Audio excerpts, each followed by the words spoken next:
একটা মৌমাছি মৌচাক থেকে প্রায় 10 কিলোমিটার দূরেও অনেক সময় চলে যায়, আবার 10 কিলোমিটার পথ চিনে আবার মৌচাকে এটার ফিরায় আনে কে?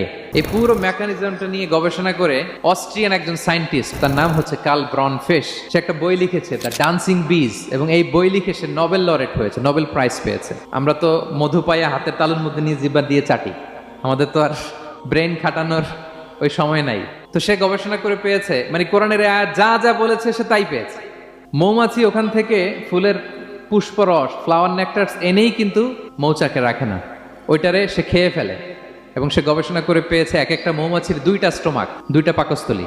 একটা পাকস্থলীতে সে নিজের খাবার দাবার খায়, আরেকটা পাকস্থলীতে এই পুষ্পরস, ফ্লাওয়ার নেকটার্স গুলা সে রাখে। সেখানে আল্লাহ তাআলা একটা স্পেশাল এনজাইম দিয়ে ওইটাকে প্রিজার্ভ করে, প্রত্যেকটা মৌমাছির নিচে একটা টিউব আছে, সেই টিউব দিয়ে নল দিয়ে মৌচাকে যে ওই মধুগুলো রেখে আসে। পড়েন সুবহানাল্লাহ।